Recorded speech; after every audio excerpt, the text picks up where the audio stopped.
মানুষ যা বলে তার চেয়ে অনেক বেশি গুরুত্বপূর্ণ সে কি লুকায়। সবাই হাসে, কিন্তু সবাই সৎ না। আজ আমরা কথা বলবো মানুষের মনের গোপন খেলা নিয়ে। Emotional trigger. কিছু মানুষ তোমার ইমোশন নিয়ে খেলে। তারা বলবে, তুই বদলে গেছিস, আগের মতো আর কেয়ার করিস না। এগুলো সরাসরি অ্যাট্যাক না, এগুলো গিল্ট ট্র্যাপ। যখন কেউ তোমাকে গিল্ট ফিল করায়, পজ করো, নিজেকে জিজ্ঞাসা করো, আমি সত্যি ভুল করছি নাকি আমাকে কন্ট্রোল করা হচ্ছে। সাইলেন্স পাওয়ার।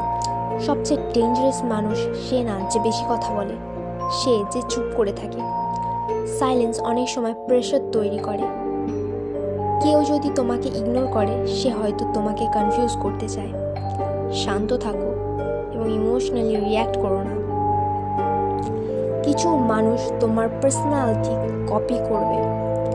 মানুষ সাধারণত পার্সোনালিটি কপি তারই করে যাকে তারা পছন্দ করে থাকে, কারণ মানুষ ন্যাচারালি মিরারিং করতে থাকে। এটা বন্ডিং টেকনিক, কিন্তু ফেক বন্ডিং।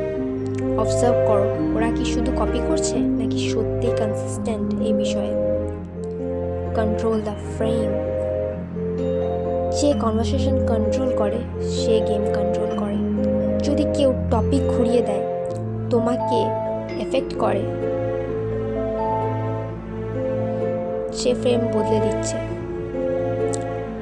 স্লো ভয়েস রাখো, ছোট উত্তর দাও, বেশি এক্সপ্লেন করতে যেও না।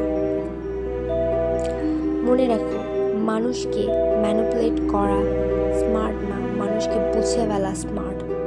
ইমোশনালি উইক হলে তোমাকে ব্যবহার করা সহজ, ইমোশনালি স্টেবল হলে তোমাকে রেসপেক্ট করা বাধ্যতামূলক।